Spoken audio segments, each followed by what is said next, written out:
নমস্কার বন্ধুরা, ঘর ছাড়া ডায়েরি নতুন পর্বে আপনাদের স্বাগত। আজ আমি আপনাদের নিয়ে চলেছি হিমাচল প্রদেশের পাহাড়ি জীবনের এক বাস্তব গল্পের মধ্যে। এমন একটি গল্প যেখানে রয়েছে কৃষকের পরিশ্রম, পশুপালকের সংগ্রাম আর আমার এই কাজের সাইটের অভিজ্ঞতা। এই সমস্ত কিছু মিলিয়ে মিশিয়ে আজকের নতুন পর্ব, তাই অনুগ্রহ করে দেখতে থাকুন। আশা করি আপনাদের খারাপ লাগবে না। এই মুহূর্তে আপনারা যে দৃশ্যগুলি দেখছেন সেগুলি হিমাচলের পাহাড়ি অঞ্চলের ধাপ চাষের জড়ি। সমতলে আমরা যেমন সাধারণত বড় বড় মাঠে চাষ হতে দেখি, কিন্তু পাহাড়ে সেই সুযোগ নেই।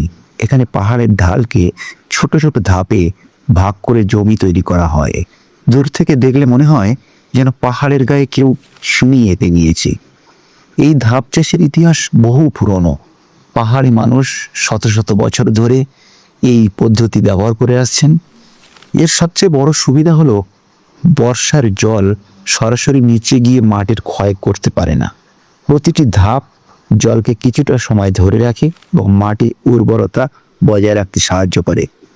এখন বর্ষা আসন্ন, তাই কৃষকদের ব্যস্ততা বেড়েছে। কেউ জমি পরিষ্কার করছেন, কেউ আগাছা সরাচ্ছেন, আবার কেউ নতুন চাষের প্রস্তুতি নিচ্ছেন। এখানে সাধারণত মকাই, ধান, রাজমা ইত্যাদি চাষ হয় এবং কিছু বিভিন্ন ধরনের সবজি চাষ হয়। এই ফসলগুলি শুধু এরা নিজেদের পরিবারের জন্য যে চাষ করে তা নয়, কিছু উদ্বৃত্ত অংশ ওরা বাইরেও বিক্রি করে। তবে মূলত প্রত্যেকে নিজের ফ্যামিলির জন্য তাদের যতটুকু প্রয়োজনীয় জিনিস, সবজির মতন যতটুকু প্রয়োজনীয় জিনিস তারা নিজেদের জন্য নিজেরাই চাষ করে থাকে। এই পাহাড়ের প্রতিটি ধাপ আসলে মানুষের ঘাম আর শ্রমের গল্প বলে। অনেক সময় একটি ছোট জমি তৈরি করতেও দিনের পর দিন কঠোর পরিশ্রম করতে হয়।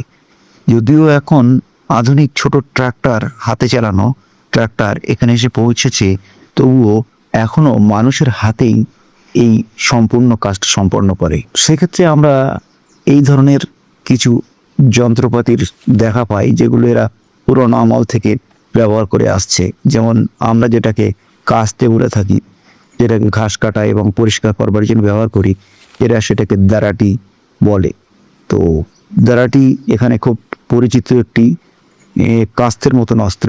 এটা চাষের ক্ষেত্রে ভীষণ গুরুত্বপূর্ণ ভূমিকা গ্রহণ করে। আর যেহেতু পাথুরে মাটি, তাই ফাবড়া বা কোদাল যেটা আমরা বড় সাইজের দেখি, এখানে সেই অংশে সেইভাবে দেখা যায় না। এখানে খুব সরু, যেটা গাঁইতি টাইপের, সেরকম একটা ছোট্ট ধরনের কোদাল কিন্তু এরা ব্যবহার করে, যেটা পাহাড়ের মাটিতে খুবই উপযোগী। তো পাহাড়ের সৌন্দর্য আমরা উপভোগ করি সবাই, কিন্তু সেই সৌন্দর্যের আড়ালে লুকিয়ে থাকা এই সমস্ত শ্রমের গল্পগুলি হয়তো খুব বেশি মানুষ দেখতেই পান না।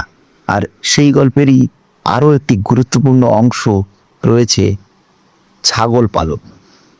প্রত্যেকের বাড়িতেই এখানে গরু, মহিষ ইত্যাদি রয়েছে, কিন্তু গরু বা মহিষ এরা কিন্তু ছেড়ে দিয়ে পালন করতে পারেন না। মানে গরু বা মহিষকে যদি পাহাড়ের রাস্তায় ছেড়ে দেওয়া হয়, তাহলে ওরা নিচে পড়ে গিয়ে ক্ষতিগ্রস্ত হয়ে যাওয়ার সম্ভাবনা আছে। তো সে কারণেই তাদের জন্য যাবতীয় প্রয়োজনীয় ঘাস এবং খাবার তারা নিজেরা সংগ্রহ করে নিয়ে আসেন, কিন্তু ছাগলকে তারা ছেড়ে দিয়ে পালন করতে পারেন, যেহেতু ছাগল পাহাড়ের ঢাল বেয়ে এদিক ওদিক চলতেই পারে। দেখুন, পাহাড়ের ঢাল বেয়ে এগিয়ে চলেছে এক দল ছাগল। প্রথম দেখায় এটি হয়তো আপনার খুব সাধারণ একটি দৃশ্য মনে হতে পারে, কিন্তু এই ছাগলের পাল বহু পরিবারের জীবিকার সঙ্গে যুক্ত। এখানে হিমাচলের পাহাড়ি অঞ্চলে ছাগল পালন অত্যন্ত জনপ্রিয়, কারণ পাহাড়ি ভূপ্রকৃতিতে ছাগল খুব সহজেই চলাফেরা করতে পারে।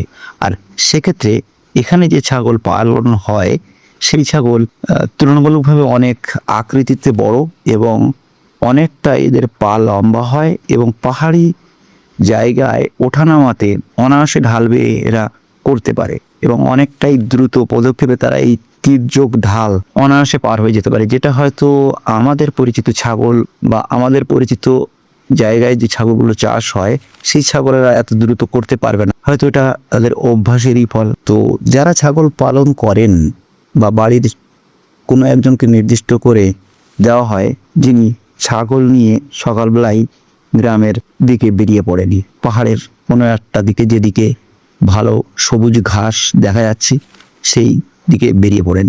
আর সাথে একজনকে সবসময় থাকতে হয় এই কারণেই, কারণ এই পাহাড়ের খাঁচে যখন যখন ২৯টা ছাগল ছেড়ে দেওয়া হচ্ছে, তখন সেই ছাগলের সঙ্গে একজন সর্বদা থাকেন দেখাশোনা করবার জন্য। কোনো একটি ছাগল বিপদে পড়তে পারে, তো সেই ছাগলকে উদ্ধার করে আনার চেষ্টা তিনি করতে পারেন।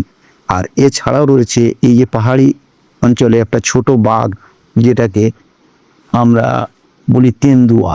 সেই তেন্দুয়াও কোনো কোনো ক্ষেত্রে হঠাৎ করে গাছের ঝোপ থেকে বেরিয়ে এই ছাগলের ওপর আক্রমণ করতে পারে। যদিও সেক্ষেত্রে কিছু করার নেই, তবুও চেষ্টা করেনি। যে মাসিমা ছাগল নিয়ে আসছেন চড়াতে চড়াতে, ওনার সঙ্গে কথা হলো, উনি বলছিলেন যে ছাগল ছিল অনেক, ২-১টা ছাগল কিন্তু এইভাবে ক্ষতিগ্রস্ত হয়েছে, কখনো তেন্দুয়ার আক্রমণে বা কখনো পাহাড়ের ঢালে উঠতে না পেরে। তো এরকম ক্ষতির শিকার করেই তারা এ ধরনের চাষ করে থাকেন। এবার আপনাদের নিয়ে চলি আমার কর্মক্ষেত্রের দিকে, আমার কাজের সাইট। আপনারা সবাই জানেন যে আমি টানেলের প্রজেক্টের সঙ্গে যুক্ত। তো টানেল প্রজেক্ট, এটি রেলওয়ে টানেল প্রজেক্ট।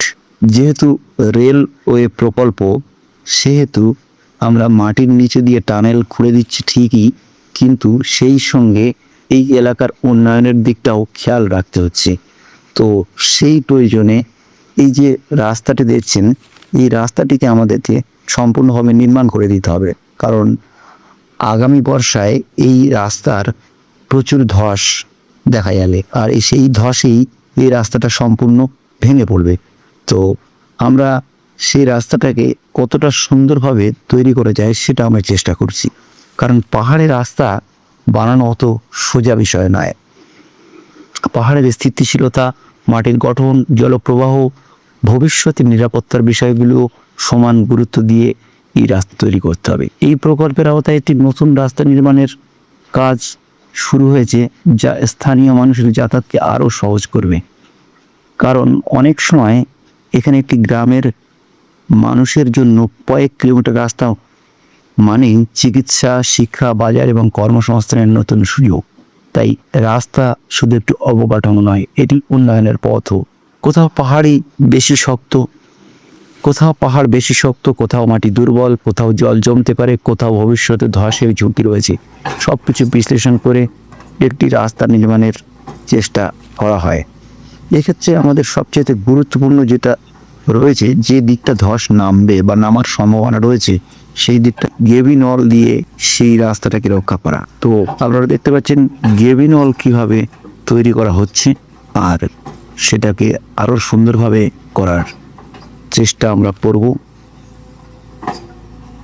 যাতে রাস্তাটা অনেকটা মুহূর্তে চলতে পারে। আর এই রাস্তাটা দিয়ে এলাকার প্রতিটি শিশু তার শিক্ষা গ্রহণের জন্য প্রাথমিক বিদ্যালয় থেকে উচ্চ বিদ্যালয় থেকে কলেজ এবং উচ্চ শিক্ষার দিকে এগিয়ে যাক, এই আশায় আমরা আছি।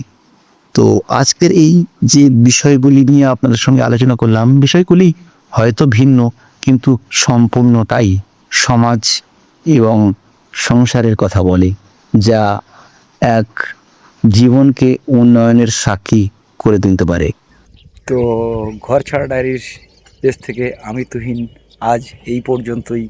আর সকলে থাকুন অনেক অনেক ভালো, সবার জন্য রইল অনেক অনেক শুভকামনা। আজকের দিনটা আপনাদের সকলের কাটুক অনেক ভালো।